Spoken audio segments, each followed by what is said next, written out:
how young you are. What if you die in 2 years? You're pretty old right now. You got 2 years left.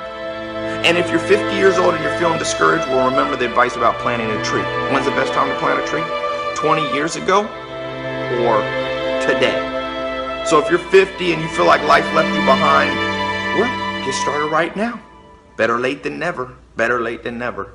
Don't think about time and age so much. It gets people distracted. When the whole world's distracted, you be focused.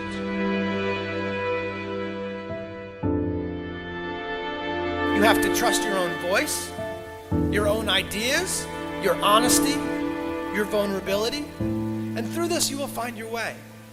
You do not have to be fearless.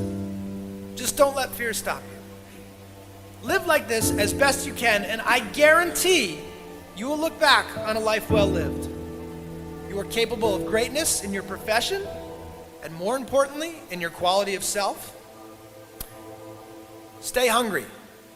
Stay young at heart. Take those risks. You are going to change the world around you in big ways and in small.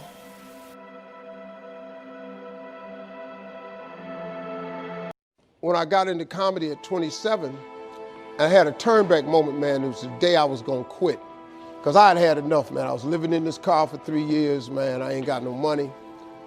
And I was gonna call my mom and dad and ask them, could I come home and just stay in the attic for about 4 months till I find a job. My father told me, you can't come back home. Once you leave my daddy's house, you got to figure it out. So I knew it was gonna be hard, but they had put an answering machine in the attic for me. And so I was bathing in a hotel in Pensacola, Florida. And the way I used to bathe was, I used to go to hotels that had those bathroom doors that went floor to ceiling. I would go to real fancy, like Ritz-Carltons and stuff like that, because they had linen towels wrapped up in a basket. And I would take a bunch of them and run hot water on them, and I'd take them in the stall and shut the door, and I'd take my bag and I'd soap up. Then I would wait till the coast was clear, and I'd run out and get a bunch of more rags and soak them up and come out and wipe it off. Then I stand there and dry, put my clothes back on. That's how I bathed every other day, man. And so I was in there one time, and they had a convention in town. And when I got all the stuff, I soaped up. This convention let out, and men was just coming in the bathroom, and I couldn't go out. So I couldn't get the soap off. So I let the toilet seat down, and I'm sitting there, man. I just started crying. I said, man, I can't take this no more. I'm finna quit. I'm gonna go call my daddy, just ask him, can I come home, man? I can't do this no more. So before I called him, I called the answer machine, and I got a message.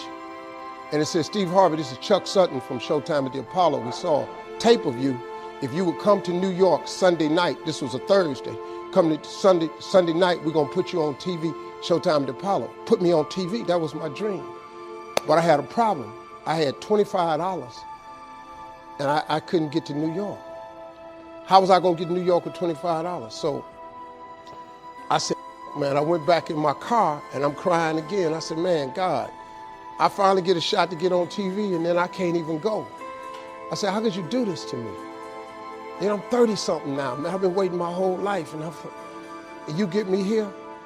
So I said, man, let me call this machine back and just see if he said this Sunday.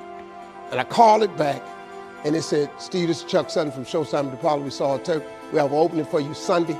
If you could get here, give me a call, let me know. We'd love to put you on TV. I said, so I got ready to hang up, and I heard, boop, you have another message.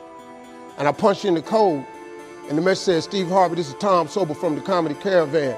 I don't know where you are now, but I have a gig available for you in Jacksonville, Florida, to pay you $150 Friday night. If you can make the gig, let me know. I'm in Pensacola.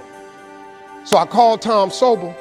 He sends me to this gig to make $150. I go the next night, I make $150, but I was so funny, the club owner said, if you stay the next night, I'll pay you another $150. I got $300. I called Chuck Sutton back at the Apollo and said, hey man, I just got this message. If you still got room for me in New York, I'll do it. He said, yeah, come on. So I went to Eastern Airlines, bought a round trip ticket for $99 from Jacksonville, Florida to New York.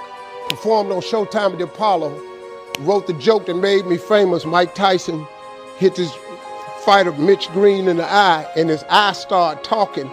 And I wrote that on the way to New York.